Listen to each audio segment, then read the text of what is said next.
अब आगे वर्णन करते हैं इसका कि शिव माया प्रभावेन अबोध हरि काम मोहिता। देवा की देव महादेव है और इनकी जब माया प्रभावी होती है तो बच्चा कोई नहीं, चाहे जितना बड़ा हो कोई भी। भगवान शिव जी की प्रेरणा से ही विष्णु भी प्रभावित हुए। जलंधर की पत्नी का, शंखचूड़ की पत्नी का सती को भर दिया। भगवान ऐसा कर सकते? तो शिव माया प्रभावेन, शिव की माया के प्रभाव में आकर के हरि काम मोहिता बहुत, नारायण भी मोहित हो गए।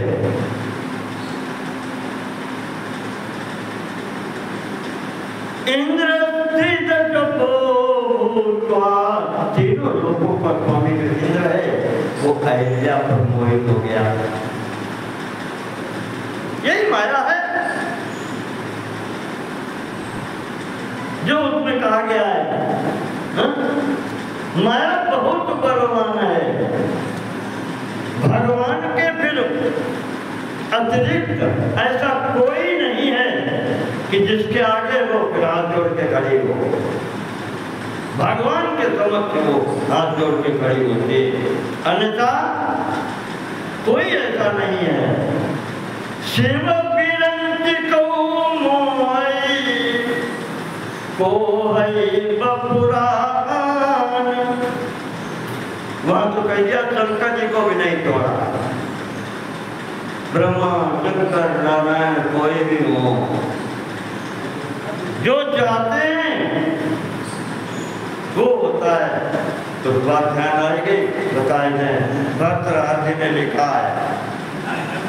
हाँ, भरतराज जी ने लिखा है कि माया कौन है। अच्छे अच्छे कल हमने नहीं बताया था, दर्प राक्षसी भगवान आ गए मारने के लिए। दर्प राक्षसी ने भगवती पार्वती की विनती की, माता तुम रक्षा करो। पार्वती जी सामने आके खड़ी हुई गई शंकर जी के सामने। तो अंततः भगवान को यही कहना पड़ा, अच्छा अब तुम्हारे को तो वैसे करो, हम जाएंगे। तो इस शक्ति के आगे बड़े बड़े झुकते हैं। कल साहस की भी बात हुई, साहस में भी ये बहुत आगे है। तुमसे आगे मनुष्य जो अपने को कहते हैं पुरुष, साथ में भी तुमसे आगे।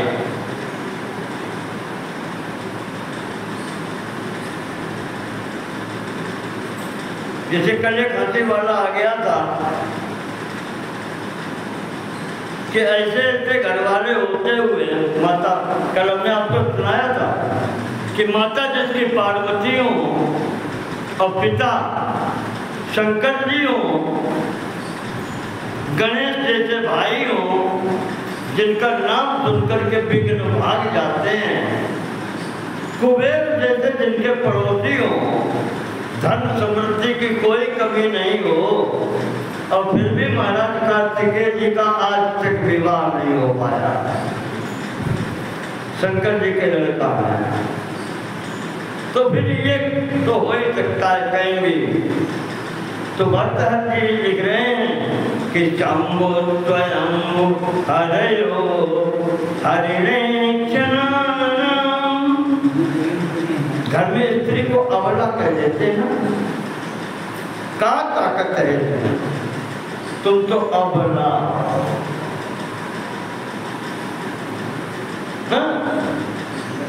कितनी ताकत है उसमें।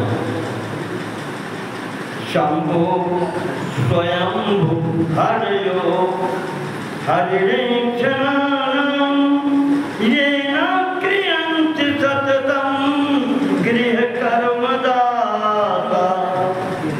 ये सब परिवार वाले हैं, और जो परिवार वालों हो सिपाही एक दूसरे को जानते भैया, जैसे हम पर बेच रहे थे तुम को बेच रहे।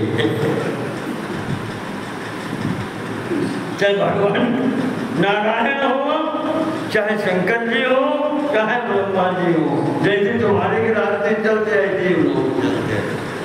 कि आखिर जो कह रही माता जी ने फिर हुई है बाहर।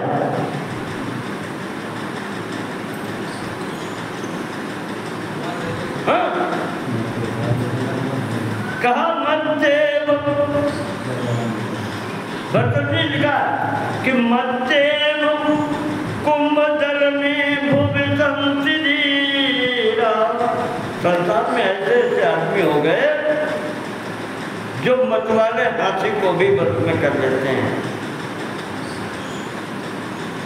केचित प्रचंड मृगराज बधे विदक्षा। और कोई कोई ऐसे हैं कि चाहे जैसा सिंह सामने आ जाए शेर का भी शिकार करने वाले होते हैं। ऐसे ऐसे लोग बताए, लेकिन वे लोग जब घरे पहुंचते हैं, देहरी के भीतर पैर रखो तो चेहरा पर 12 बजन लगता है। वो राजा दशरथ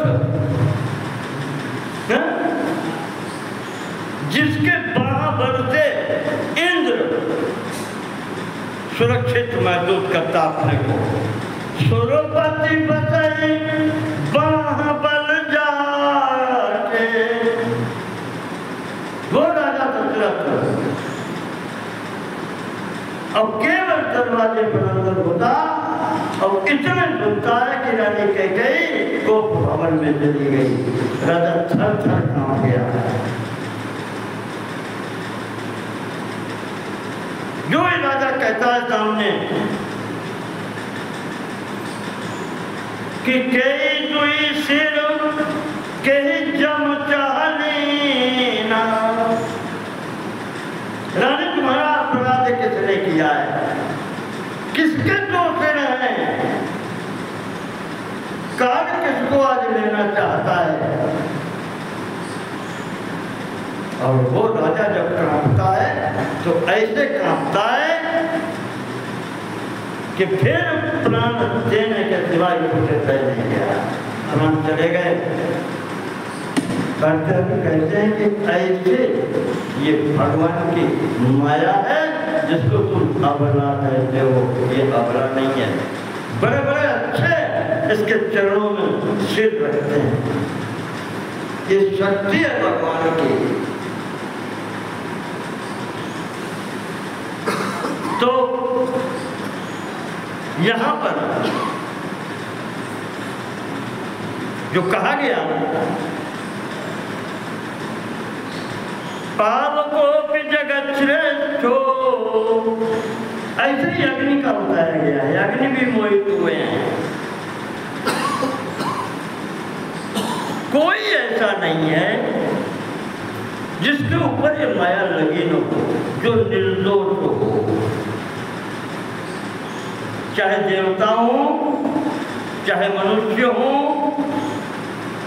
दक्ष मोहिता भगवान के सगे ससुर हैं दक्ष, बेमतलब की दुश्मनी ले बैठे। कोई भगवान से दुश्मनी करता है और जिसे बिटिया दे चुके हुए, यही तो माया है। ज्ञानी नाम पिचेतांति, चाहे जितने बड़े तुम ज्ञानी हो,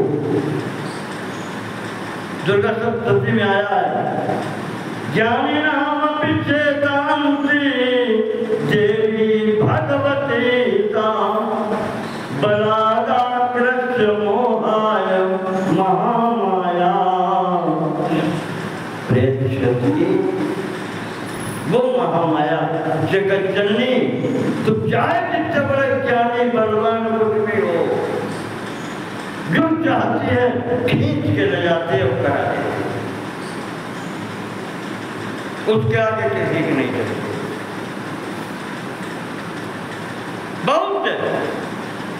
ब्रह्मा से बहुबार मोहिता, ब्रह्मा तरीके बार बार मोहित हुए हैं।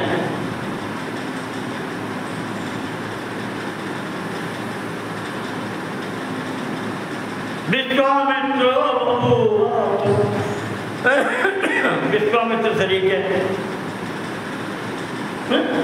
मेनका पर मोहित हो गए तो बच्चा पैदा हुआ।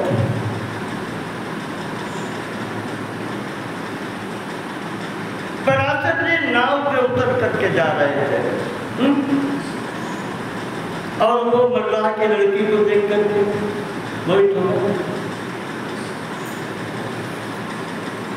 रावण को संसार में प्रसिद्ध हो गया केवल इतना ही कारण, उसके पास यही दुर्गुण है, कामी है,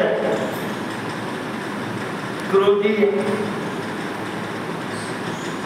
तो इस प्रकार से कहा कि भगवान की माया से बचा कोई नहीं है।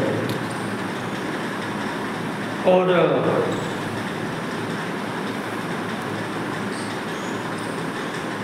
इस माया के वश में पकड़ के देखो मशीनरी कैसे चलानी है।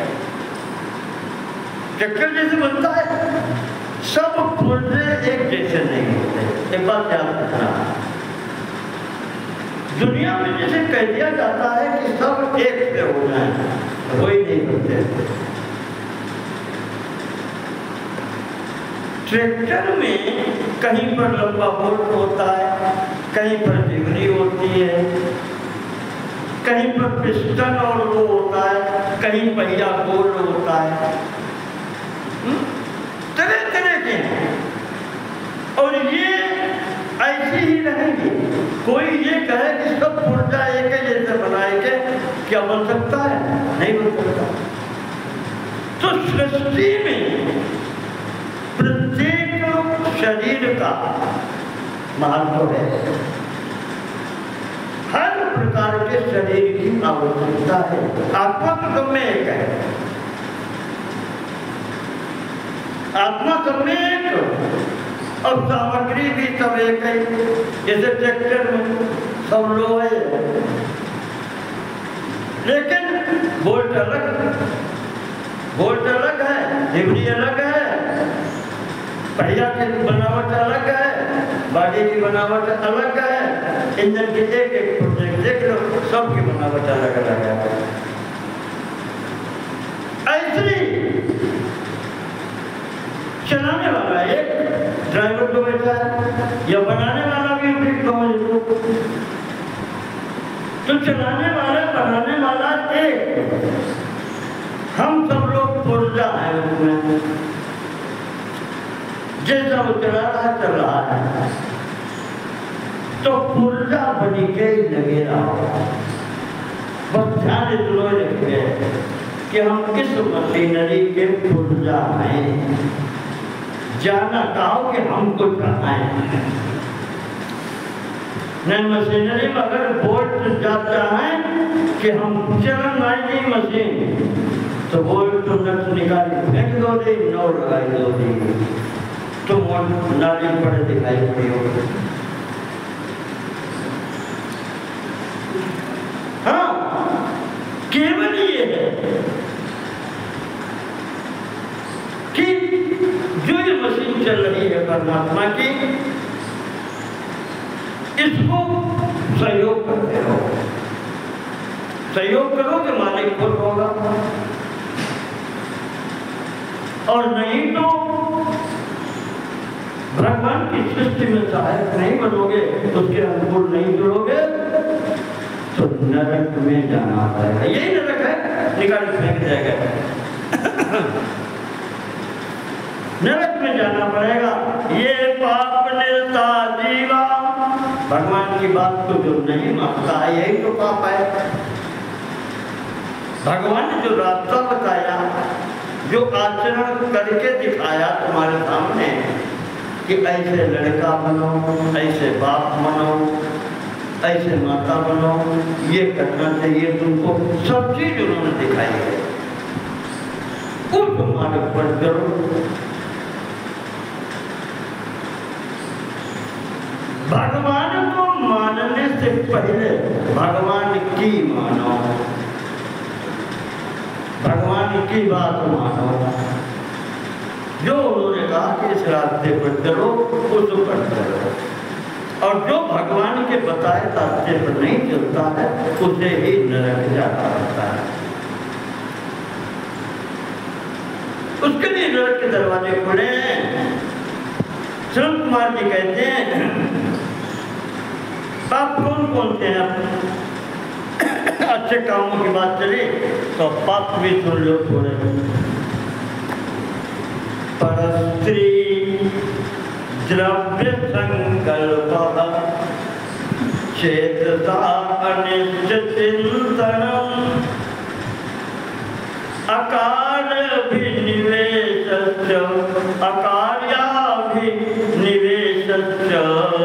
चतुर्धा कर्म मानसम। सबसे पहले मन के पाप बताया। पर स्त्री, पराई स्त्री, द्रव्य संकल्प, पराया धन, इसकी इच्छा करना। चेतसा अनिष्ट चिंतनम, मन में दूसरे का अनिष्ट चिंतन करना। और अकार्य अभिनिवेश,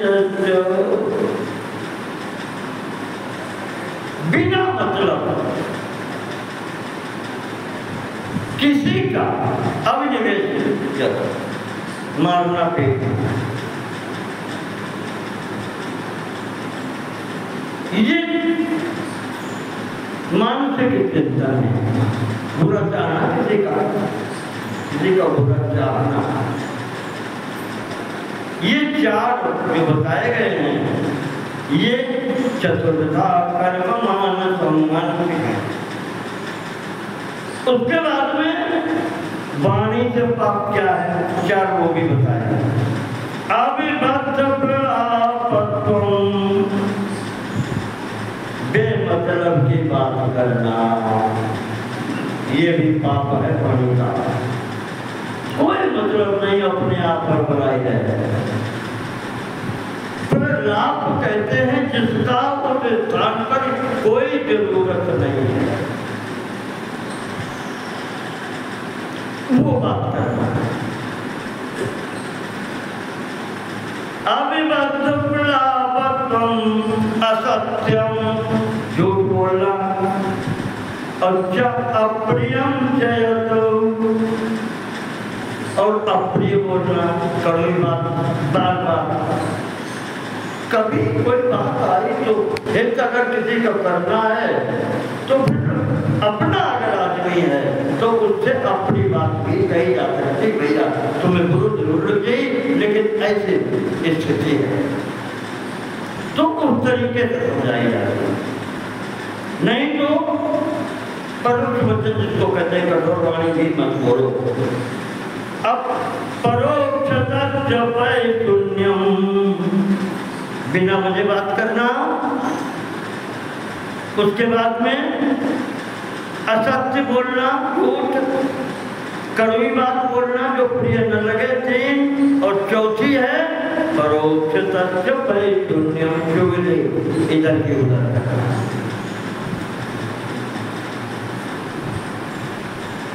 इधर के उधर करना, ये चार वाणी के पाप हैं।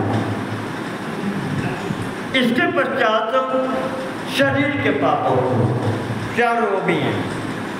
अभक्ष्य भक्षणम, जो तुम्हें खाने योग्य नहीं है तुम वो खाते हो। हिंसा, मिथ्या कार्य निवेशनम, हिंसा करना किसी की शरीर से।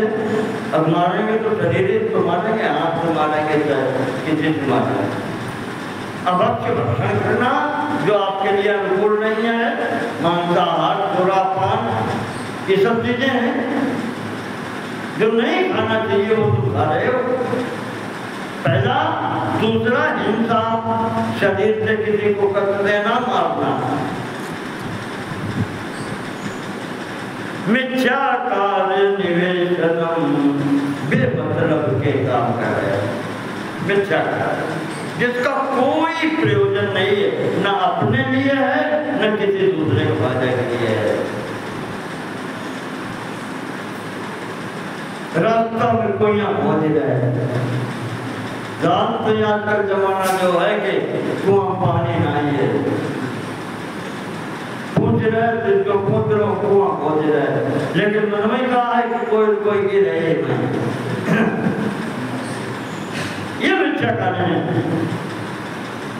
और परस्वानाम उपादानम, दूसरे के वस्तु छीन लेना, ये चार काम जो हैं ये शरीर के पाप हैं।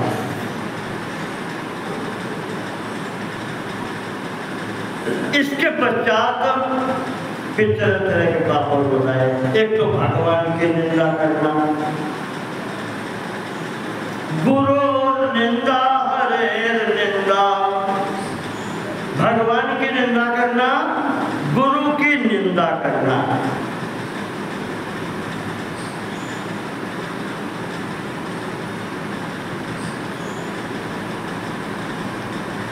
और ये तो सीधी चीजें बताई। और फिर श्रेष्ठ पुरुषों की निंदा करना, महान पुरुषों की निंदा करना, संतों की निंदा करना,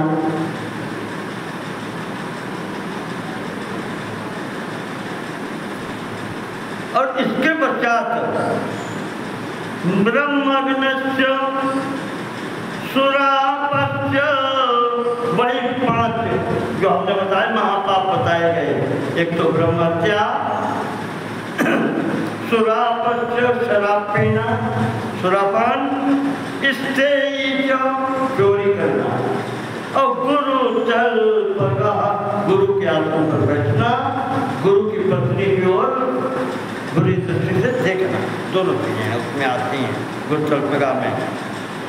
ये 4 कार्य जो करते हैं, 4 लोग तो हैं हैं, और इनके संग में रहने वाला 5वां वो भी पापी माना गया।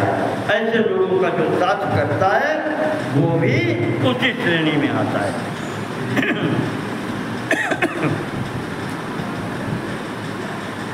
इस प्रकार से यहाँ पर ये पापी बताए गए हैं।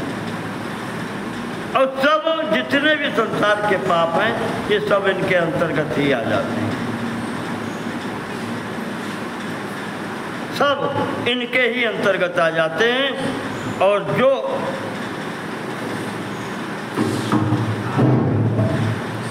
भी एक कार्य करता है, ये जो दुष्ट कार्य करता है, कहते हैं कि फिर उसके लिए यमराज का ही घर रह जाता है। भगवान ने यमराज को इसीलिए नियुक्त किया है। और फिर जो ऐसा करता है उसको वैसा फल वो अपने यहाँ ले जा करके देते। यहाँ पर महाराज जी ने नरकों का वर्णन किया है। तो बहुत बार सुन चुके हैं नरकों का वर्णन क्या है। आपने अगर गलती की है तो सजा मिलनी है। संसार में आपने अगर किसी के प्राण लिए हैं तो अदालत से भी तुम्हें फांसी मिलनी है। ऐसे ही वहाँ पर है, यहाँ धोखाधड़ी चल जाती है, वहाँ वो भी नहीं चलती, न रिश्वत चलती न धोखाधड़ी चलती। सब गवाह, सबके गवाह तुम स्वयं हो। जब तुम वहाँ सामने पहुँचोगे तो तुम खुद ही झूठ नहीं बोल सकते। एक बात याद रखना, क्यों झूठ नहीं तुम बोल सकते? तुम्हारी भी तो वही पहचान है।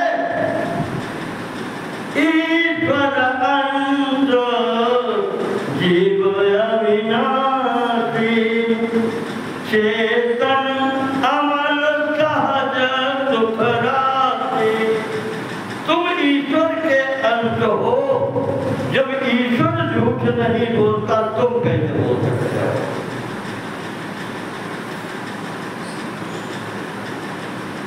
यहाँ भले कुछ कर लो, उसके सामने खड़े होकर के आप झूठ नहीं बोल सकते। दृष्टांत यही मौजूद है, दृष्टांत यही तुम्हारे सामने मौजूद है, अब तुम देखते हो लेकिन फिर भी ध्यान नहीं देते। राजा दशरथ जब मरने लगे, जीवन में एक ही गलती हुई थी, तापत अंध साप तुझी आई, कौशल्य ही सब कथा सुनाई।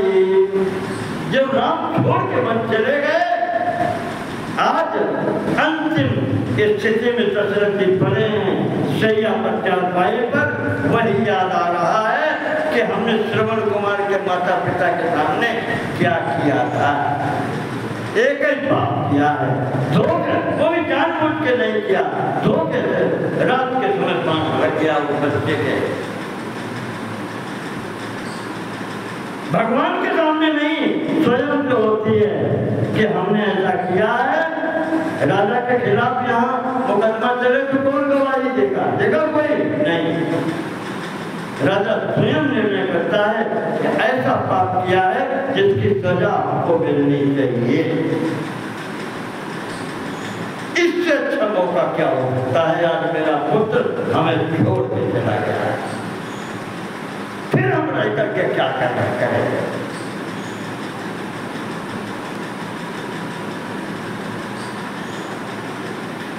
संसार में बहुत मरते हैं, बहुत मरे, लेकिन तुलसीदास जी तो हमारे में लिख गए कि जब तक रहे तब तक राम को गोद में खिलाया, और राम ने छोड़ा तो महाराज ने शरीर छोड़ दिया। जीवन मरण सुनाम चक्रवर्ती दशरथ को, जियत खिलाए राम, राम त्यजत तनु तज देव। छोड़ दिया शरीर, क्यों? वही जो अपराध किया था उसका अगर दंड हम भोग लेते हैं तो हम फिर सुखी हो गए, मुक्त हो गए। और हम यहाँ से बचा के चलते हैं, गलती करी तो भूल स्वीकार नहीं करी, और गलती तो देखे नहीं तो बदलाव कम फिर को उनका जाना है। तो इस दो प्रकार से यहाँ पर जो भी कार्य करता है, यमराज तो देखते ही देखते हैं, उनके दूत देखते हैं। यहाँ बहुत से गवाह बताए गए हैं, ये दिन, ये रात, ये भी गवाही देते हैं, सूर्य चंद्रमा गवाही देता है, ये पृथ्वी गवाही देती है, तुम्हारा हृदय, तुम्हारा जीव जिसको कहते हैं आत्मा, स्वयं गवाही देती है। महाभारत में आया, उसमें शायद भागवत में भी है कि 13 या 14 गवाह हैं वहाँ के लिए। ये सब दृष्टि रखते हैं आपके ऊपर कि आप क्या कर रहे हैं। तो वहाँ जब पहुँचता है तो चित्रगुप्त जी पूरा हिसाब किताब लेते हैं और सबके लिए। वैसे जरूर कोई खराब जगह नहीं है भैया, जब कोई जैसे सोना चांदी का ये है आभूषण, और जब कुछ ज़्यादा मैला हो जाए या उसमें हो जाए तो सोनार उसको लेकर के सब इकट्ठा करके गला देता है। बस नरक यही है, सोना गला दिया गया तो उसमें जितनी अशुद्धि है, जितनी उसमें गड़बड़ी है, वो सब निकल के अलग चली जाएगी, सोना शुद्ध बचेगा। कने कहीं बान चढ़े जिम्मेदार दहन करने से सोना इतना चमकदार होकर के निकलता है। अच्छा, एक बात और याद रखना, संसार में रहकर सोने की ही परीक्षा होती है, लोहे की परीक्षा नहीं होती। सोना जितने हाथ में जाएगा हर जगह उसकी परीक्षा होगी। देखो भैया, सोना है कि नहीं, और लोहे की रुपया हाथ में हो, घर में हो, चाहे जितनी बड़ी चीज हो, उन्हें जाते हो सोने, और सोने का इतना बड़ा टुकड़ा है जितने हाथ में जाएगा। तो परीक्षा हमेशा सोने की होती है, परीक्षा से घबराओ मत।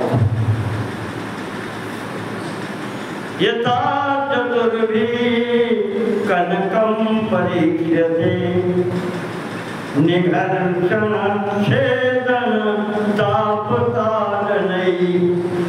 सोने की परीक्षा 4 प्रकार की होती है। किसने से? निघर्षण, छेदन यानी काटने से, ताप तपाने से, और ताड़ने पीटने से। ये 4 तरीके हैं सोने की पहचान करने के। तथा चतुर्भी पुरुषम परीक्ष्यते, ठीक उसी प्रकार से आपके भी परीक्षण के 4 तरीका है।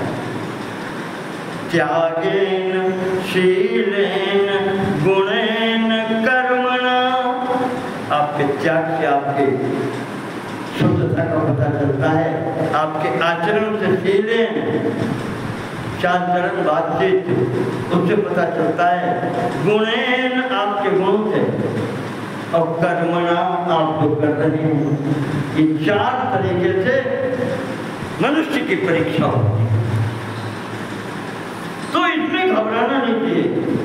नरक में जाना, अगर हमने गलत किया है तो हम जानते हैं अदालत से सजा हुई, फिर घबराना क्या? भोग लो उसको।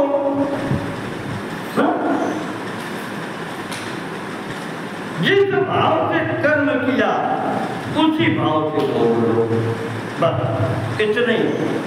अहम करके आलू पैदा करे तो तेज हो जाए तो ज्यादा ले लो, मध्य हो जाए तो कुछ फेंक दो सड़क किनारे। अहम करके हमने पैदा करे तो उसे हम स्वीकार कर लो, और या फिर ये छोड़ दो, परमात्मा करता है, हम तो निमित्त हैं, कभी कष्ट नहीं होगा।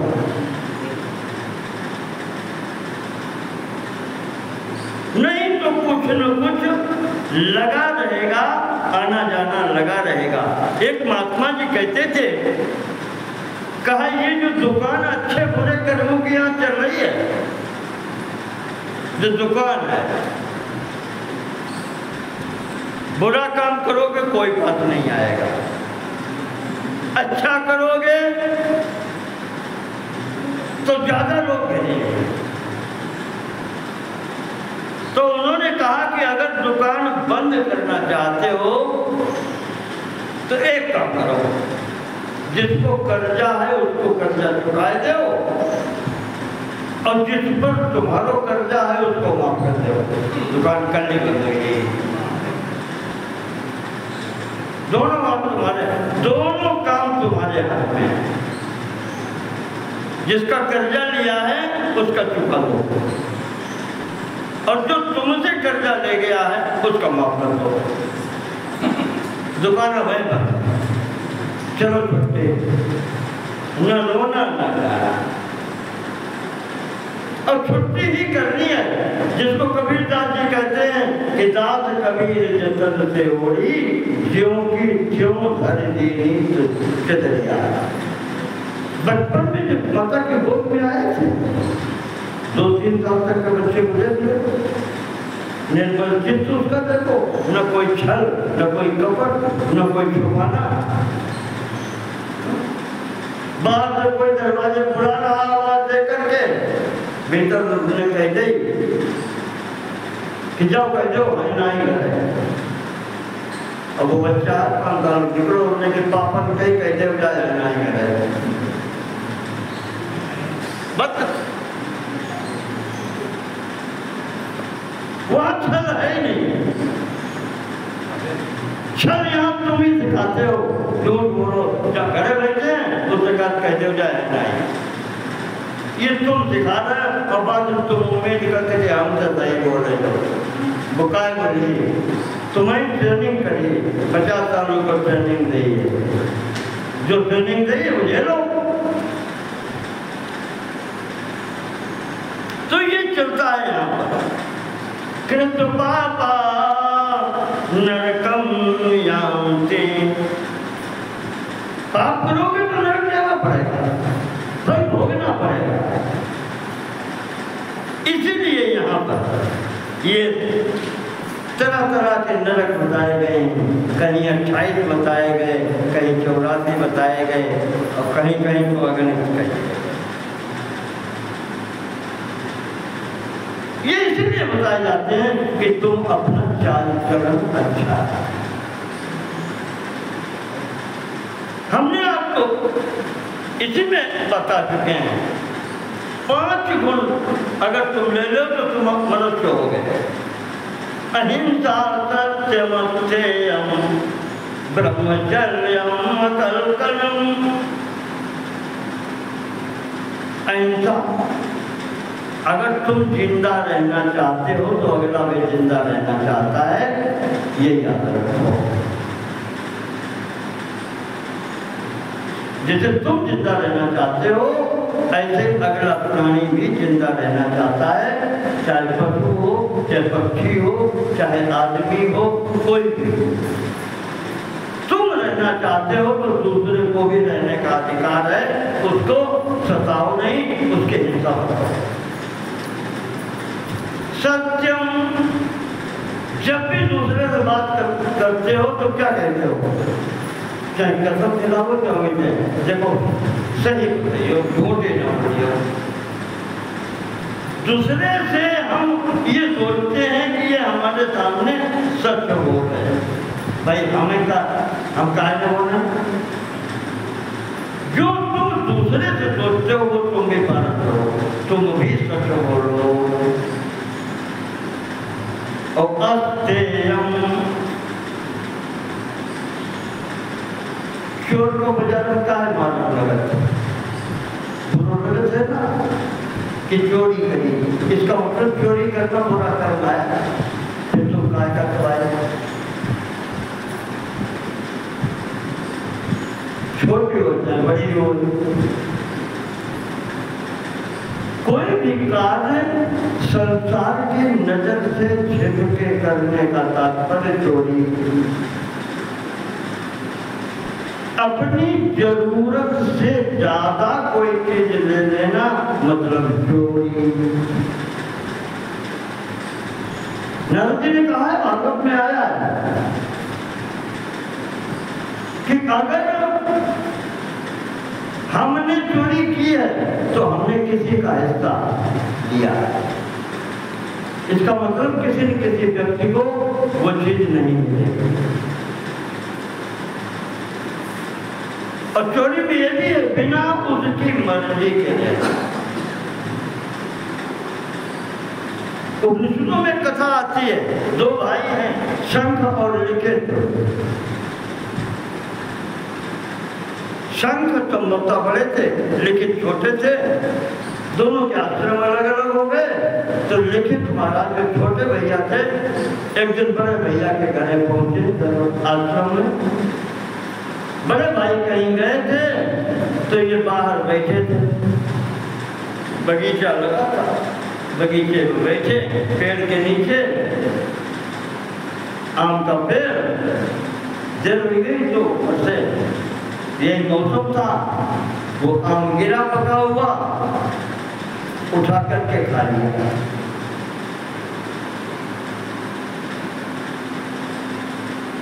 जेल में भाई जब आए शंख, अरे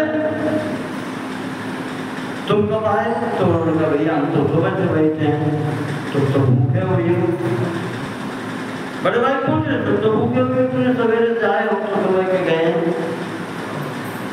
तो नहीं, तो फल इसमें से गिरे तो हमने खाए। तो बड़े भाई कहते हैं इसका मतलब तुमने चोरी की। मेरे आश्रम में मेरा पेड़ लगा हुआ और बिना मेरे दिए तुमने खाए, इसका मतलब तुमने चोरी की।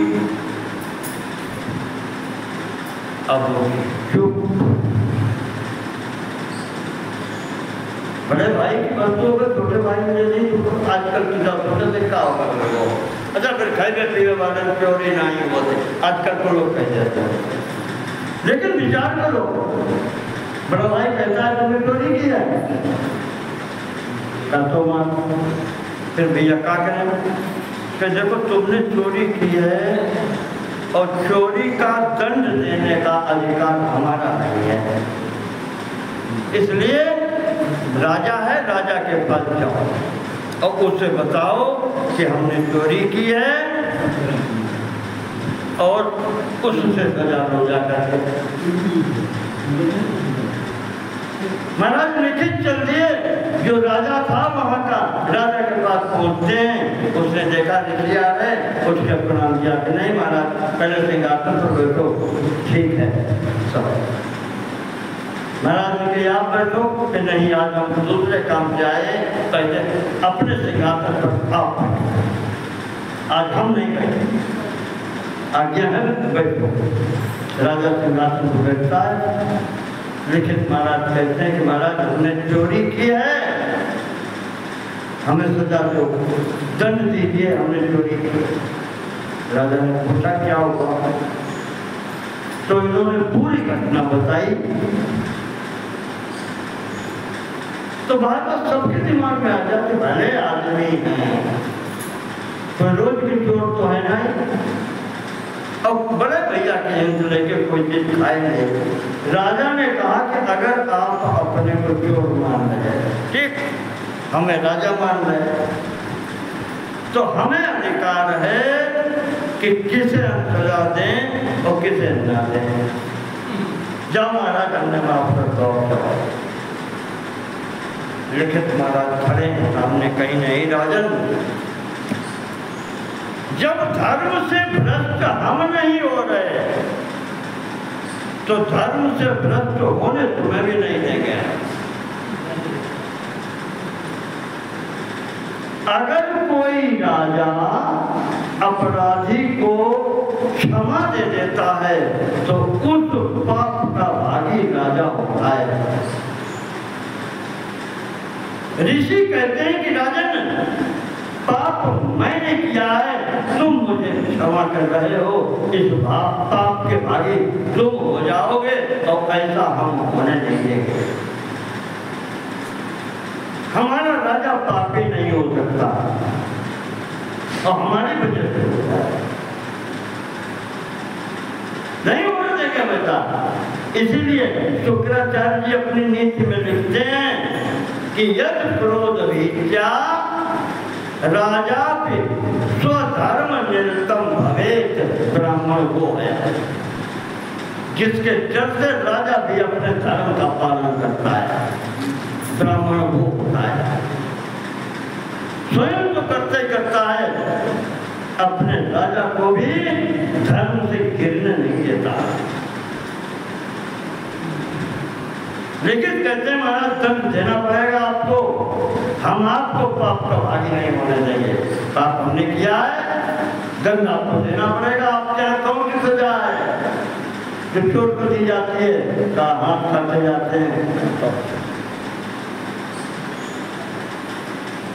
क्या करे राजा, विवश हो गया। राजा कहता है कि अब जो नियम है उसके अनुसार सजा दो उनको।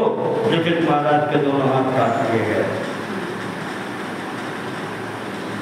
हाथ कटवा करके बस पाप शुद्धि हो गई, सजा मिल गई, पाप समाप्त। न राजा को न उसको। आकर के बड़े भाई के पास आते हैं, जिनकी घटना सायंकाल बैठे वहां पर। महाराज संघ ने देखा, आगे भी हमने कहा देखो महाराज सजा ले आए। बैठे सायंकालीन बेला, संध्या का समय है, का संध्या करो। अब वे बैठे, संध्या का करना। बड़े भैया शंख कहते हैं कि लिखे तो संध्या कार्य प्रारंभ करो, आचमन करो। अब आचमन कैसे हुआ? तो शंख जी सामने बैठे, चम्मच में जल लिया, कहा हाथ आगे करो, आचमन करो। अब क्या करें, मजबूरी है, भैया जोर से कह रहे हैं, उन्हें ऐसे हाथ करे, जैसे हाथ निकाल रहे हैं वस्त्र से बाहर, हाथ जैसे कि तैसे। ये है धर्म का प्रभाव, ये है सत्य पालन का प्रभाव। अब लेकिन महाराज कहते हैं भैया ऐसे ही करना था तो फिर कटवाए का है। तो बड़े भैया ने कहा शंकर जी ने कि लेकिन तो तुमने चोरी की थी, इसलिए तुम्हें दंड दिलाना जरूरी था, और ये करना हमारा कर्तव्य था, तुम्हारे बड़े भाई, ये हमारा कर्तव्य था, तुम्हारी सहायता करना, वो हमने किया है। तो एक प्रकार से चोरी मत करो, दूसरे से चाहते हो अगर, और ब्रह्मचर्य अहिंसा,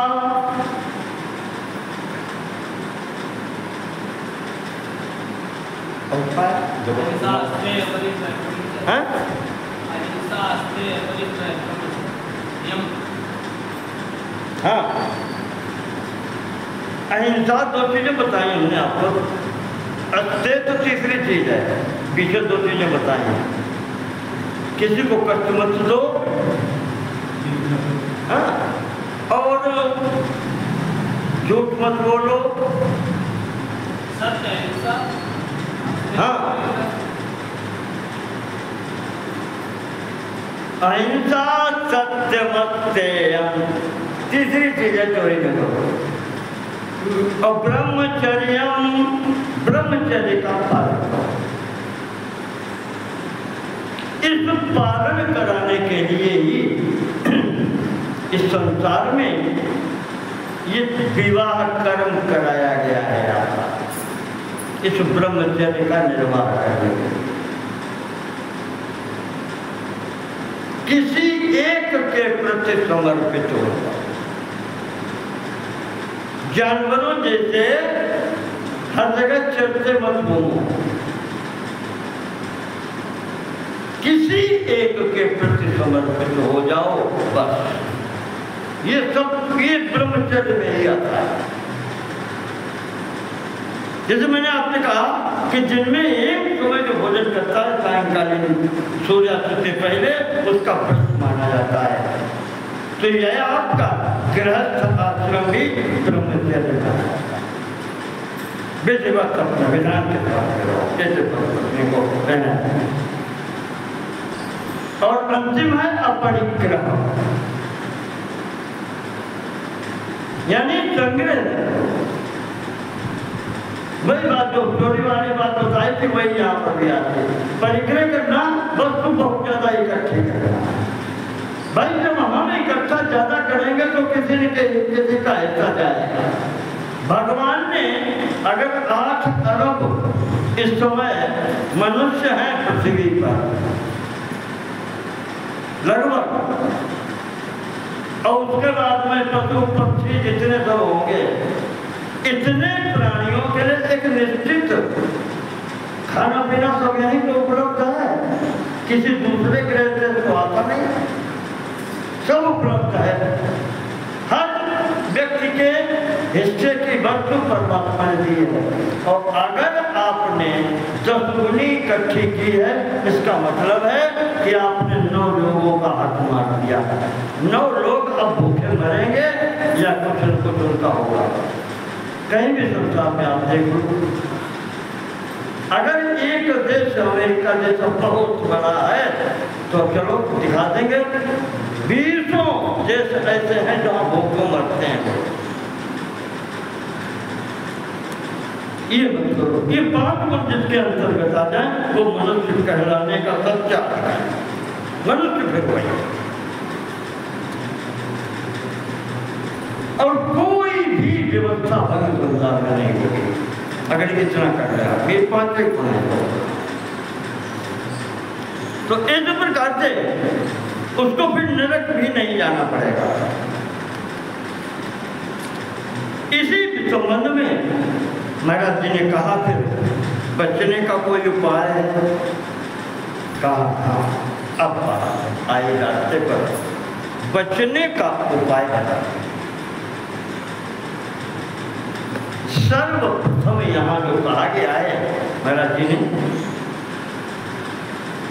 व्यास जी ने पूछा कि महाराज ऐसे कोई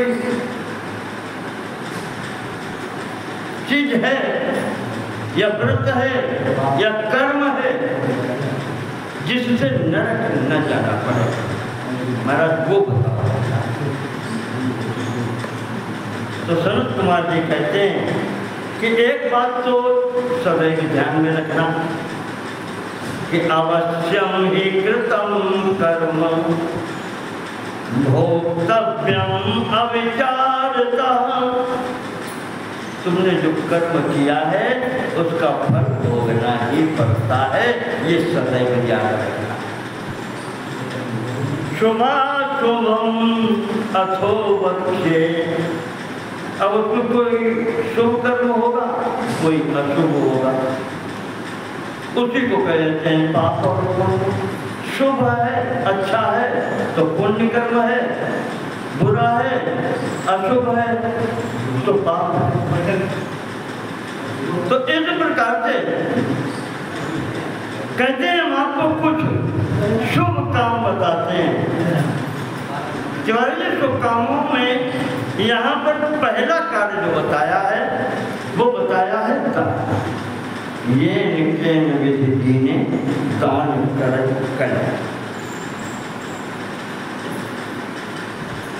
और दान में भी महाराज जी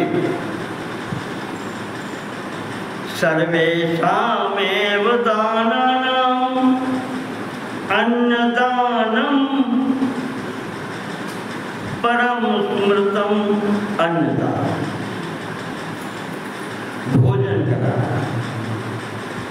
अन्नदान का मतलब ये नहीं है कि मुझे से सवेरे संजा लोगों करते हैं चलो और दुकान है करो, वो अन्नदान नहीं है, वो तो मसा है, वो उनका बिजनेस है।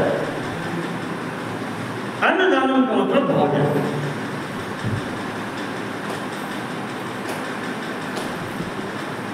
सद्यः प्रीतिकरम हृदयम, तुरंत मनुष्य को शांति देता है। जब अन्नदान करते हैं तो देने वाले को भी शांति होती है और जो भोजन करता है उसको भी तुरंत शांति। वो का है। एक बात और बताएं, हमने एक महापुरुष के मुंह से ही सुना है, महात्मा थे, बताते एक बार ऐसे ही राजस्थान साइड में कहीं, उधर तो बरसात सा भी कम होती है, अन्न की भी कमी रहती है, का उस क्षेत्र में थे तो एक व्रत थे, वही जाट गुजर का गुजर क्षत्रिय लोग होते हैं, उन्होंने भोजन पर बुलाया था। भोजन पर बुलाया, भोजन कराया, तो ऐसे बैठ के बाद में बातें होने लगी। तो बात चल गई तो बाबा जी कहते मैंने मुझे निकला कि दूसरे को भोजन कराने में स्वयं भी बहुत अच्छा लगता है। तो कहते उन्होंने व्रत थे, वो कहा हमसे व्रत थे, उन्होंने कहा नहीं बाबा जी, जो आप कह रहे हैं वो ठीक है, लेकिन अपना भोजन किसी को करा देने के बाद खुद भूखे रहने पर जो संतोष और दुख होता है उसकी बराबरी वो नहीं करता। महाराज वो दुख मेरे को अलग ही होता है। अपने हिस्से का भोजन अगले को करा देना और स्वयं उस दिन भगवान का व्रत समझ करके उपवास में रहना। उसमें जो आनंद मिलता है, जो सुख मिलता है, तो उसकी तुलना इससे भी नहीं होती।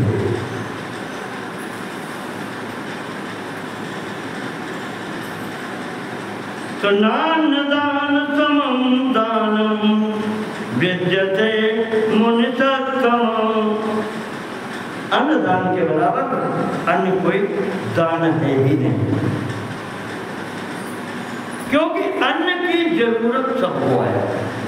भोजन, अन्न का तात्पर्य है भोजन। कोई भी भोजन की जरूरत सबको है। जितने भी प्राणी हैं, नास्ति क्षुधा समम दुःखम नास्ति रोगः क्षुधा समम।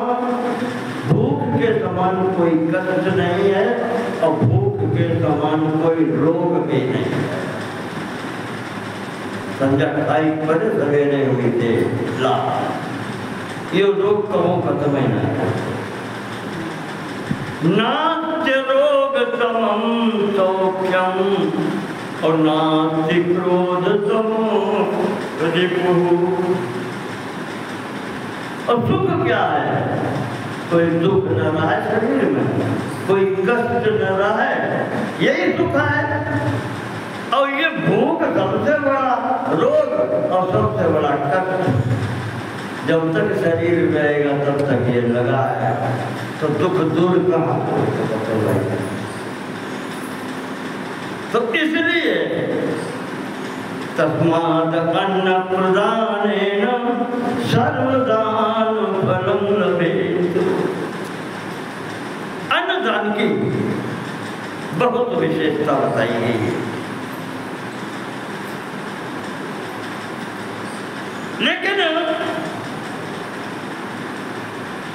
पहले अन्नदान की बात बताई है, जल दान। कुछ नहीं दे सकते तो जल तो दे सकते। घर में अगर कुछ नहीं है तो एक गिलास जल तो पिलाइए। पर हमें इसमें एक बात याद आ रही है, अगर क्षमता है, अन्नदानम परम दानम, अन्नदानम परम दानम और विद्यादानम तथा परम। अन्नदान से भी बड़ा है विद्यादान। विद्यादान उससे बड़ा है। अन्नदान तो ऐसा है कि अभी तुमने भोजन करा दिया तो अभी शांति मिल गई और शाम को भी लगेगी, कहाँ जाएगा। और अगर विद्या उसको प्राप्त हो गई तो नहीं होगा तो विद्या के पर बैठे, तो स्वयं अपना अर्निंग करेगा, अपना कमाएगा और खाएगा। विद्यादान उससे बड़ा माना गया है। और हमारे शास्त्र में कहा गया है, देवी भागवत में आया है कि न ददाति आशीषम को पाप। पंडित ने खिंचाई जाता हो जाता भाई, और देखो बड़े भैया हो तो फिर डांट पहले पड़ी। देखो ये कह रहे थे मैं तैयार ना हो। शास्त्र हमारा कहता है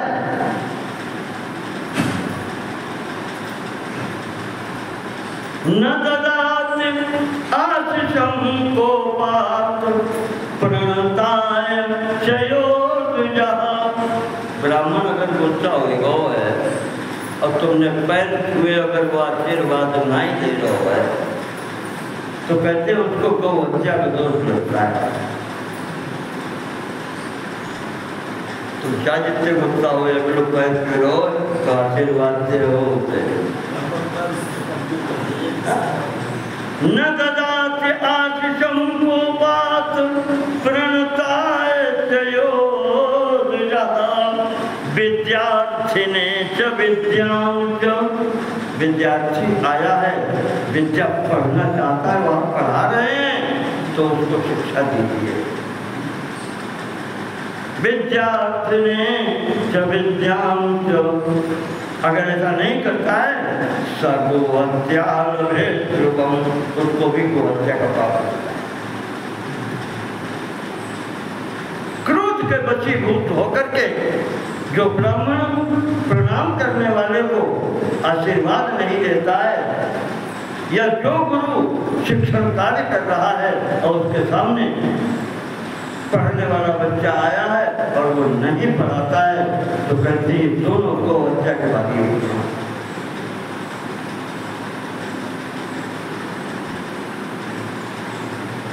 तो इसलिए विद्यादान भी बताया गया है। अरे इसके बड़े गुरु, हमने एक गुरु तो बहुत देखे, गुरु तो बहुत सुनाए हैं, परशुराम जी जैसे गुरु देखे हैं, बातें सुनी है उनकी। महर्षि दधीच के बारे में एक छोटी सी घटना आपको और बताएं, क्योंकि शिव शंकर जी के भक्त हैं, पीछे कथाएं उनकी सुनते चले आ रहे। दक्ष यज्ञ में भी वो बोले थे, उसके बाद दधीच जी की अलग से भी कथा आ गई। उनके संबंध में एक घटना आपको बताते हैं। उपनिषद में घटना आती है, एक बार महर्षि दधीच के यहाँ इंद्र पढ़ने गए। ये वही इंद्र है जिसने बाद में हड्डी ले ली, प्राणों ले गए। इंद्र पढ़ने गए, इंद्र को पढ़ाया दधीच जी ने। उसके बाद दधीच जी इंद्र चले गए पढ़ के। इंद्र के जाने के बाद में अश्विनी कुमार, वो भी तो वही है, वो पढ़ने आए, वो भी देवता ही है, लेकिन इंद्र उनको देवता नहीं मान रहे। इंद्र ने देखा जो विद्या हमने पढ़ी ये वही इनको भी पढ़ा देंगे। इंद्र आता है और अपने गुरु से कहता है, महाराज इनको पढ़ाइए ना, पढ़ाना नहीं इनको। दधीच जी ने कहा, भैया जैसे तुम पढ़ के यहाँ गए, ऐसे जाने कितने पढ़ने आते हैं, आज तक तो किसी ने कहा नहीं। हमारे यहाँ जो पढ़ने आता है वो पढ़ेगा, विद्यार्थी है तो है, शिष्य है तो है। अरे इंद्र को करवाते हैं। इंद्र ने कहा अगर आपने पढ़ाया इनको तो हम सिर काट लेंगे। इतनी बड़ी धमकी गुरु ये इंद्र है, क्या कहें, देवता कहे जाते हैं। अब उधर अश्विनी कुमार दोनों भाई खड़े देख रहे हैं क्या लीला हो रही। उन्होंने सोच लिया जब तो विद्या में नहीं, जब इंद्र खड़ा कह रहा है कि पढ़ाओगे तो तुम्हारा सिर काट लेंगे, कैसे होगा ये? अब विद्या नहीं मिल रही है। इंद्र धमका करके चला गया।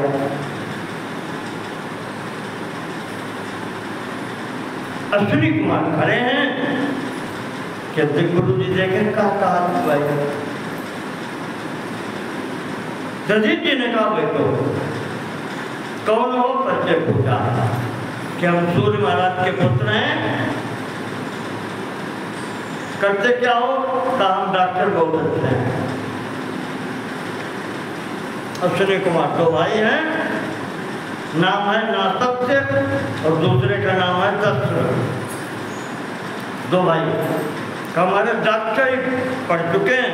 अब एक विशेष जो है भाई मोक्ष प्राप्त करने की विद्या वही लेने आए हैं।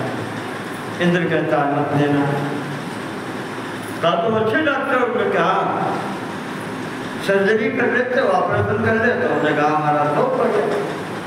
डॉक्टर से लौटाओ, दवाएं दो, ऑपरेशन करो। क्या अच्छा विद्या तुम्हें मिलेगी, लेकिन एक काम करो हमारा, कहीं से कोई सिर एक मिले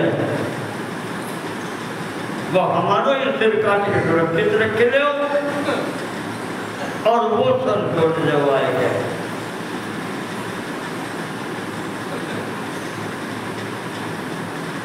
और जब इंद्र काट ले तो हमारा फिर लगाई दी पूरी डॉक्टरी गुरु जी ने बताई दी। वही हुआ। महाराज अश्विनी कुमार गए, उन्हें कोई सिर नहीं मिला है, घोड़ा मिल गया, घोड़ा खाया है। वो घोड़ा का सिर गधी जी का सिर हटाया, घोड़े का लगाया और विद्या पढ़ी। इंद्र आए, इंद्र को सब दिखाई नहीं पड़ो कि जो आदमी है कि घोड़ा है। उन्हें गुस्सा में तो होता ममत्व प्रभुता पाए काहे मदनाई। जब अधिकार हो तो दिखाई थोड़े पड़ते। मत जिसे नशा कहते हैं, नशा सब तरीके का है। शराब का नशा नशा नहीं है, धन का भी नशा है, पद का भी नशा है, हर तरीके को होता है। वो इंद्र आता है त्रिलोकी के राजा, तुम्हें मना करी गए नहीं माने, और वजह से मारा तबीज का सिर काट दिया। ले जाओ, ले गए अपने भाई को, ओरिजिनल रखो तो लगाए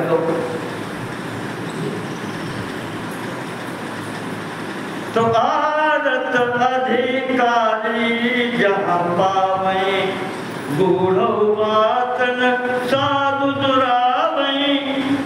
ये विद्यार्थी इसलिए हैं, महाराज ने देख लिया पात्र हैं, विद्यादान इनको मिलना चाहिए। महाराज ने दो बार सिर कटाया विद्या देने के लिए। ऐसा गुरु होता है, बोलिए गुरुदेव भगवान। गुरु होता है फिर ऐसे होता है कि शिष्य के हित के लिए दो बार सिर कटाया, एक बार नहीं। हिम्मत कर बादल हो गए, धमकी में आ जाते हैं। तो ये है विद्यादान का। कहते हैं कि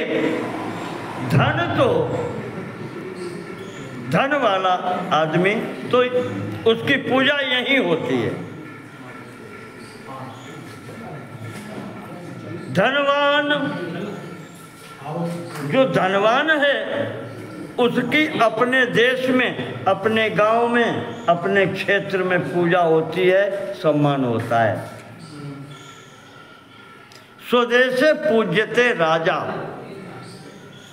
राजा की अपने देश में पूजा होती है, सम्मान होता है। लेकिन विद्वान सर्वत्र पूज्यते, चाहे दुनिया में कहीं चला जाए, विद्या की पूजा सर्वत्र होती है।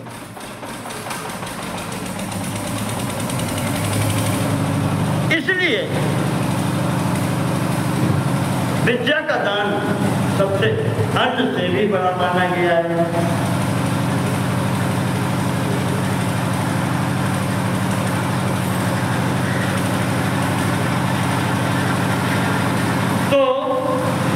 महत्ता बताई और दान के पश्चात जल की अन्नदान हो गया, विद्यादान हो गया, जल पानी। घर में कुछ न हो तो क्या है, अच्छे आदमियों के यहाँ कहते हैं 2-3 चीजों की तो कमी किसी के घर में नहीं होती।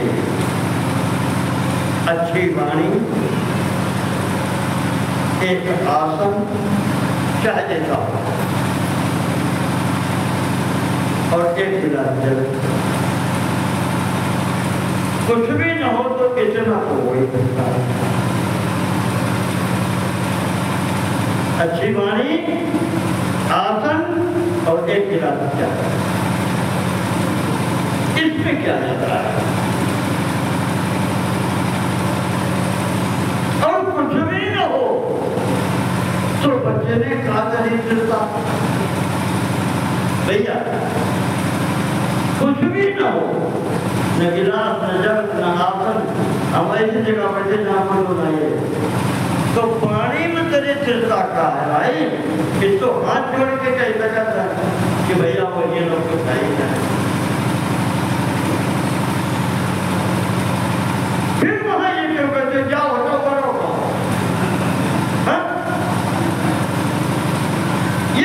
सकते भैया हो यहाँ तो कोई व्यवस्था है ही नहीं, हमारे पास तो भी नहीं।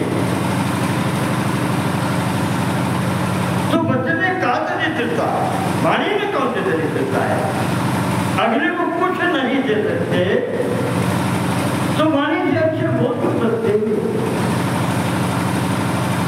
और इसमें एक बात और आई, एक बात याद रखना, मांगने वाले को तुम जो देते हो वो तुम कोई एहसान नहीं कर रहे। एक बात याद रखना, पंडित जी लोग सुनाते हैं, कहते हैं सुना हो तो सुना हो, गरुड़ पुराण में भी आता है कि श्लोक, मांगने वाला आपको ये बताता है कि भैया पहले जन्म में हमने कोई दान नहीं कर पाया, इसलिए आज हम दरवाजे दरवाजे पर मांगते घूम रहे हैं। वो हमें यह बताने आया है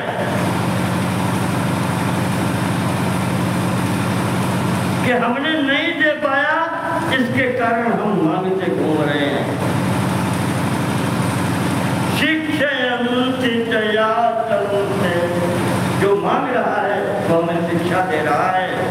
देहि कृपणो जना, वो दीनहीन कृपण व्यक्ति जो मांग रहा है, जो कहता है महाराज दो कुछ, वो हमें शिक्षा दे रहा है कि अवस्थेयम अदान, ये अवस्था जो हमें प्राप्त हुई है वो इसलिए प्राप्त हुई है कि हमने कभी दान दिया नहीं। माबूद एवं भवानपि, और महाराज हम ये नहीं चाहते कि ऐसी दशा आपकी भी हो, इसलिए हमें दो, जो देंगे वो मिलेगा।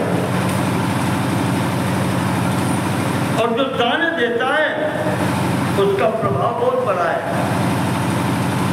उसी में समझता आगे आया है कि सुपात्र दानात् भावे धनाद्या, सुपात्र को, अब अगर कुछ थोड़ा सा ये विचार कर लें कि किसको देना चाहिए दान, किसको नहीं देना चाहिए।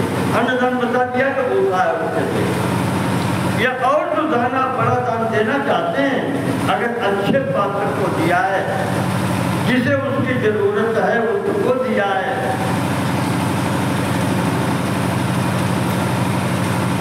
वो कहते अगले जन्म में वो पुण्य कार्य आपको धनी बनाता है, उसके पुण्य के प्रभाव से आपका धन बढ़ता है।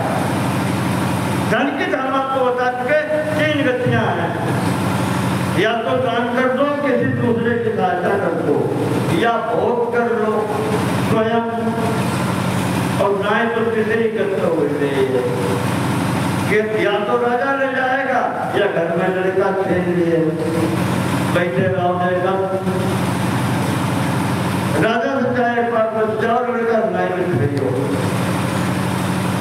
वो तो ले ही लेगा, राजी में दे तो राजी में, और नाराजी में दे तो नाराजी में। हाँ, धन जाएगा और रुकता नहीं है। बड़े बड़े देखो 1 करोड़ खाते में पड़ो, जो मिल गया साइकिल मोटरसाइकिल पे अकाउंट बैठाने दी, तब बैंक में से खाता में से निकल गई, बैंक पहुंची नहीं निकली ही नहीं। तो ये स्थितियां जो बनती हैं वो हमें बता रहा है कि हमने दान नहीं दिया इसलिए मेरी दशा हो गई। आप दान देते रहो तो आप मेरे जैसे नहीं बनोगे। और उसी में आगे बताया कि अगर आपने अच्छे जिसको जरूरत है उसकी सहायता की है, उससे आपका धन बढ़ता है। और धन प्रभावेण करोति पुण्यम, और धन जब बढ़ता है, अच्छा कार्य किया फिर उससे जब धन बढ़ता है तो फिर ये होता है पुण्य कार्य करो और खर्च करो और खर्च करो। पुण्य प्रभाव सुरलोकवासी, और पुण्य करेंगे तो नरक में नहीं जाना पड़ेगा, फिर स्वर्ग में जाओगे, वहां सुख मिलेगा, शांति मिलेगी। और पुनर्धनाढ्या पुनरेव योगी, तो धन से फिर स्वर्ग से आओगे तो मनुष्य बनोगे, पाप योनियों में नहीं जाना पड़ेगा। हाँ, ये गति सदैव शुद्ध रहेगी। धन का प्रभाव ये भी है।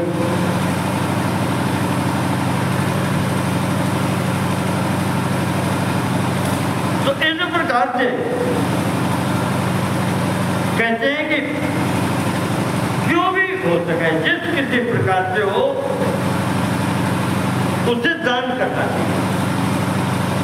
दान के पश्चात, अच्छा दान में एक चीज और आती है, ये जो लोग बाग लगवाते हैं, अब तो जमाने चले गए, तालाब खुदाए जाते थे, पानी भरवा दें, कहीं से कोई आए तो पानी पिए, कुआं खुदाए जाते, धर्मशालाएं बनवाई जाती। अब तो मैं कहीं दिखाई नहीं पड़ता। अब तो जहाँ भी धर्मशालाएं वगैरह में दिखाई पड़ती हैं, वहाँ भी किराया देना पड़ता है सवा को। वो भी होटल है जिस तरीके के हो गए हैं। तो इस प्रकार से ये कार्य, पुण्य कार्य दो तरीके बताए हैं। एक वो पुण्य कार्य होते हैं जो सबके काम में आए, जैसे अभी हमने बताया, बाग बगीचा लगवाना, पेड़ लगवाना, लोग छाया में बैठे भरना, कहूँ जैसे प्याऊ पर डाल देना, पानी पिलाया। और दूसरे तरीके के कर्म वो होते हैं जो सीधे केवल अपने फायदे के लिए होते हैं, जैसे यज्ञ करना, कथा सुनना। इसमें तो दोनों चीज आते हैं, हम सुन रहे हैं तो बाकी और लोग भी आ गए, उसको भी लाभ मिलेगा। लेकिन यज्ञ कर्म जो है उसमें सीधा लाभ, यज्ञ में आहुति हम दे रहे हैं तो लाभ सीधे में मिल रहा है। तो जिसमें सीधा लाभ अपने को मिलता है वो इष्ट कर्म कहे जाते हैं, और जिसे सब समाज को लाभ मिलता है वो पूर्व कर्म कहे जाते हैं, नहीं कहते इष्टापूर्व। तो इस प्रकार से ये यहाँ पर कर्म बताए गए हैं, पुण्य कर्म अपने कल्याण के लिए या समाज के कल्याण के लिए, ये पुण्य कर्म है। और इसके पश्चात फिर अन्य बातें आती हैं जो पहले आपको बता दिया कि झूठ न बोलो, किसी को कष्ट न दो, बुरी संगत में न बैठो। भैया संसर्ग जा दोष गुणा भवन, नहीं देहात में जो अपने मसला हो जाते कहे दीवाने चल जाते, तो बुरे संग में न बैठे। ये कृपा अपने आप पर करते हो, भगवान की कृपा बात उसके तरफ हाथ बाजू पैदा हो। पहले अपनी कृपा अपने ऊपर करो कि हम कुसंग में न जाए,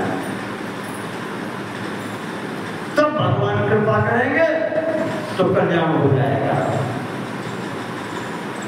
और नहीं तो हम अगर जुआ खेलना ही खेलते और देख रहे बैठे तो डंडा भाई पड़ जाए, अगर पुलिस वाले आएंगे तो आप ये कह के नहीं बच सकते कि हम नहीं खेलते हैं। अनुप के जैसे नहीं मास्टर साहब होते हैं, उनको डंडा तोड़ ही लो, जुआन को मारो तो उन्होंने कह दे कि हम तो मास्टर है, तो छड़ी पकड़ के पत्थर पुलिस वाले को आए लेके चले गए। तो ये है कि जैसी संगत आप करेंगे, बात बात में श्री मिली एक ही भाव विकाय, संगत ही गुण उपजे संगत ही गुण जाए। बात के ऊपर मिश्री जमाई जाती है, मिश्री के भाव में स्वाद भी जाता है, जो भीतर थोड़ा बहुत तो रही जात थोड़े तारे में वो भी उसी भाव जाता है। अरे दूर का है जो बाजार में खड़े हो 400 ग्राम 400 रुपया किलो 500 रुपया किलो दूध वाली बर्फी है और डब्बा संगे तो डब्बा आता है तो वही देखे वो कहीं तो नहीं डब्बो 450 रुपया किलो इस संग का गुण है। तो ये है कहा कि इसी प्रकार से महाराज जी ने बताया कि संग से कुसंग से बच के परमात्मा की कृपा चाहते हो तो अपने ऊपर अपनी कृपा करो। पहले श्रुतेर अध्ययनात् पुण्यम, समय काटने के लिए ताकि के पास मत रखो, दुआ करो। हमने आपसे कहा था ये ग्रंथ के जरिए हैं, हमारे पुरखा लोगों ने अपने अनुभव लिखे हैं, इसमें इन्हें पढ़ो, इनसे लाभ उठाओ। श्रुतेर अध्ययनात् पुण्यम, अध्ययन से जो पुण्य मिलता है, एक तो ऋषि जिनसे आप पुण्य होते हैं, ऋषियों ने जो लिख के रखा है इसको पढ़ो, इसको समझो, इससे लाभ उठाओ। घर में जो बूढ़े बुजुर्ग बैठे हैं किसी बात में अगर कोई बताते हैं कि भैया ये काम ऐसे करो, मानने में भलाई है, वो अपने जीवन के अनुभव के आधार पर आपको बता रहे हैं। वो उतना अनुभव तभी होगा जब आप होने की अवस्था में पहुंचेंगे और फिर आप कुछ नहीं कर पाएंगे, फिर आप दूसरे को बताएंगे। जब आपने अपने पुरखा की कही नहीं करी तो फिर तुम्हारी कही अभी लोग कौन करिए, जाए फिर तैयार रहो, फिर चिल्लाते रहियो कि रही अंत समय मन में मन की, वही होना है सुख मंजुल नाई मिलो कहूँ, रही अंत समय मन में मन की।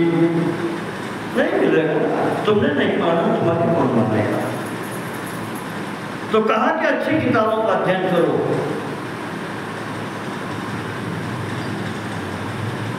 और इसीलिए उन्हीं अच्छे नहीं पढ़ सकते हो तो ऐसे कोई पढ़ रहा है तो बैठ के सुनो। पतनात्रायते यस्मात् तस्मात् पात्रम् उदाहृतम्, पात्र भी कहते हैं कि पात्र मिले तो उसमें कोई चीज रखी जाती है, तो सब पात्र बनने की कोशिश करो कि जो कुछ चीज मिले तो वह ठहरे।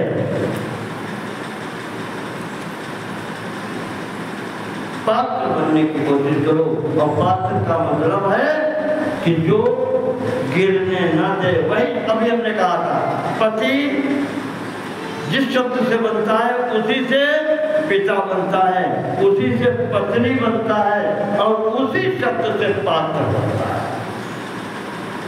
जो गिरने न दे, पतनात्रायते तस्मात् पात्रा, इसलिए उसको पात्र कहते हैं। तो और दूसरे पात्र का मतलब होता है बर्तन। कटोरा होगा तो दूध उसमें आएगा, चलनी में आएंगे। हाँ,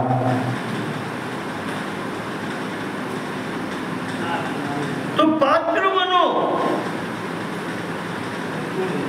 और कुछ न कर सकते हो तो ऐसी कथा सुनो। भाई नहीं पढ़ सकते, नहीं सुने, और अगर आप में कहीं कुछ हो रहा है तो सत्संग करो, अच्छी बात सुनो, अच्छी जगह बैठो। हम नहीं कह रहे, शिव पुराण कह रहा कि तुम समझो भगवान शिव की वाणी है ये, जिसके लिए कहा जाता है ऐसा वाङ्मयी मूर्ति, ये भगवान की वाणी रूपी मूर्ति है।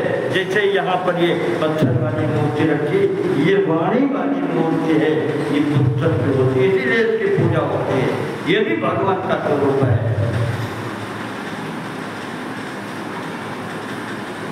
और इससे संबंधित जब बात करता है उतनी देर के लिए वक्ता भी उसी स्वरूप का होता है, इसलिए उसका सम्मान होता है। तो इसलिए सबको ये सुनना चाहिए, पुराण की कथा भी सबको सुननी ही चाहिए। और इसके लिए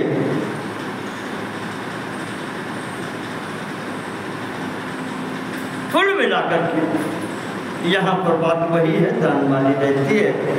जैसे व्यास के लिए भी यही बताया गया है कि जो तुम यहाँ पर जानते हो वो खुल करके सब बताओ, उसमें भी जुड़ाव मत करो। ऐसे नहीं कि जब आप हम समय नहीं, भगवान ने बताइए, ऋषियों ने हमारे पूर्वजों ने लिखी है, उसमें फिर हमें नमक मिर्च मिलाने की जरूरत नहीं है। हमें अधिकार उतना दिया गया है कि अगले को समझ में जैसे आवे वैसे बताओ, दृष्टांत देके या जिस किसी प्रकार से अगले को समझ में आए उस प्रकार से कथा सुनाओ, समझ में आए। वक्ता के लिए मुंह देखी बात मत करो। वेद विक्रय वाली बात यही बताई थी, ब्राह्मणा वेद बेचना, वेद धर्म दोहेले।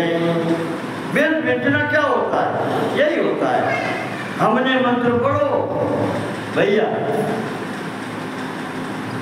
जब हमें के नहीं पता तब तुम्हें कहा ही मतलब को, और अपनों हमें स्वार्थ सिद्ध करिए को, और हमने अपने हिसाब से तुम्हें पढ़ाई दो। इसको अर्थ जो वेद मित्रो है, या आपके मन के अनुसार किसी बात को अर्थ कर दो। गुरु कर ले फिर तुम्हें कुछ नहीं करिए, तुम भवसागर से पार संभव है। हमें कुछ न करने पड़े और फल हमें मिल जाए। कर्म प्रधान विश्व करेला था, जो जस करहे सो तस फल चाखा। बिना किए कुछ मिल सकता है। और ये जो 50,000 और 5 करोड़ चैनल के भीड़ जुटाए हैं, ये कैसे जुटी?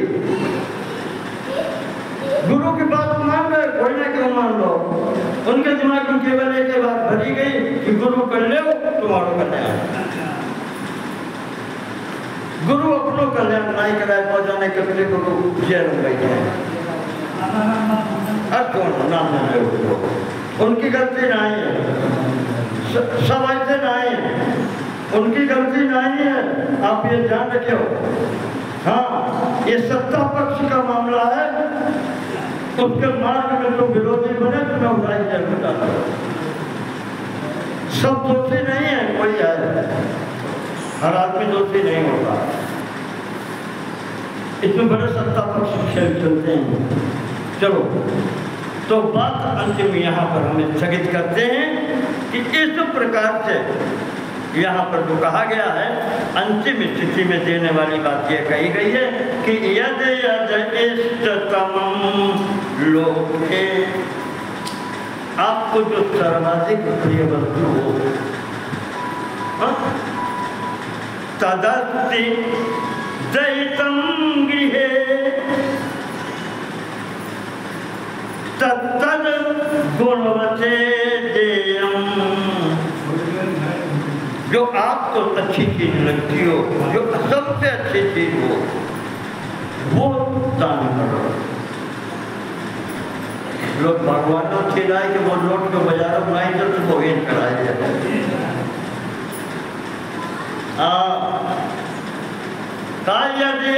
इष्टतमं लोके तदस्थितम गृहे। घर में जो सबसे अच्छी वस्तु हो और उसको फिर अच्छी वस्तु होगी, हर आदमी चाहता है बार बार ले जाए, इस चीज की कमी ना हो। उसका उपाय एक ही है कि फिर वो दान करो और अच्छे आदमी को जिसको बहुत जरूरत है, धन बहुत बड़ा है भैया तो जुआरी कह दियो। किसी गरीब की कन्या का विवाह हो रहा है जो उसको और बिना बताए जो वो जान न पाए किसने किया है, तब तुम्हारी तारीफ। बदले में एहसान में नहीं, अगर वो तुम्हारी एहसान मांग रहा है तो वो दान में फिर नहीं रहा। दान वो है जो लेने वाले को पता न चले किसने दिया, उसका कार्य हो समय पर संकट में फंसा हो उसका काम हो जाए। दान की महिमा तभी है कि इस हाथ से जो दिया जाए वो इस हाथ को पता न चले। अपने हनुमान प्रसाद पोद्दार जी जो कल्याण प्रेस के थे संस्थापक, उनके बारे में कहा जाता है कि जैसे अगर किसी ने कुछ मांग दिया तो जेब में हाथ डाला तो वो आज्ञा दीजिए, देखना नहीं, ऐसे नहीं करना, दे दिया जो पड़ गया सबको आगे तो सब दे दिए। ये नहीं कहा कि इसको किराए पर निकाल कर, होते पहले भी होते थे, आज भी होते।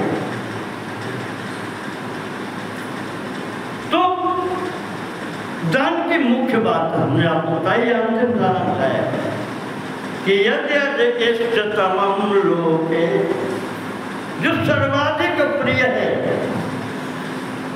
वो वस्तु दान करो, जो तुम बहुत चाहते हो वही दान करो। ये दान अक्षय होता है। तो इस प्रकार से आज की बात हम इस बात पर यहीं पर स्थगित करते हैं। बड़े शंकर भगवान की जय।